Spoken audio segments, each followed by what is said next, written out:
Pour ne rater aucune de nos vidéos, n'oubliez pas de vous abonner et d'activer la cloche. Alors chaque fois que je me suis présenté, j'ai gagné.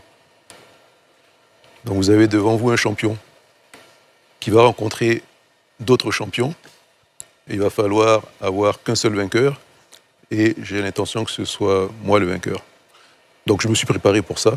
Je ne suis pas là pour faire de la figuration. Vous savez que c'est un long processus avant d'arriver à l'élection présidentielle.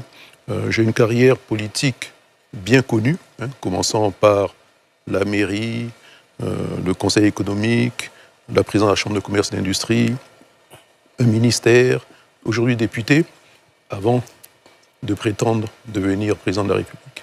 Vous êtes le candidat de quel parti politique? Parce qu'on a l'impression d'avoir une sorte de posture sans vraie cohérence, parce que vous êtes militant du PDCI, vous l'avez même rappelé et martelé aujourd'hui. Derrière vous, il y a de nouveaux mouvements qui se créent, notamment le plus célèbre, le CODE. Vous êtes candidat à l'élection présidentielle de Côte d'Ivoire. Sous quelle bannière? Alors, sous la bannière du CODE, puisque c'est le Congrès démocratique, qui est une coalition de plusieurs partis politiques qui ont décidé de porter ma candidature. Ce que j'ai accepté, parce que c'est l'union qui fait la force, et plus il y a de partis politiques qui m'accompagnent, mieux c'est. Il faut dire qu'une bonne partie des cadres du PDCI m'accompagnent également, parce que le PDCI est en train de tergiverser, et en train de faire un combat d'arrière-garde qui est perdu d'avance, parce que le candidat choisi par le PDCI ne remplit pas les conditions pour être candidat. Et comme nous sommes légalistes, nous poursuivons dans notre logique ma candidature, et j'irai jusqu'au bout. Lamine Fofana?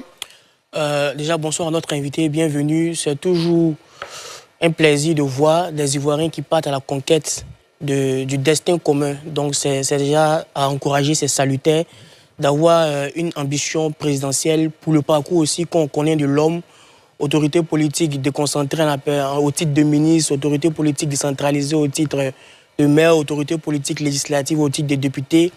Il a plus ou moins gravi les échelons de la politique ivoirienne. Donc c'est en toute légitimité qu'aujourd'hui, M. Jean-Louis Bion peut prétendre à la présidentielle. Mais les préoccupations qui me viennent tout de suite, c'est que notre invité dit d'entame que toutes les élections auxquelles il a participé, il a gagné. Mais là, on parle de l'élection présidentielle. Et l'un des baromètres qu'on a pour pouvoir tester ou bien lire la crédibilité d'un homme politique, c'est de faire un débat de fond par rapport à l'adversaire le plus coriace que vous aurez certainement en face, en la personne du président Alassane Ouattara.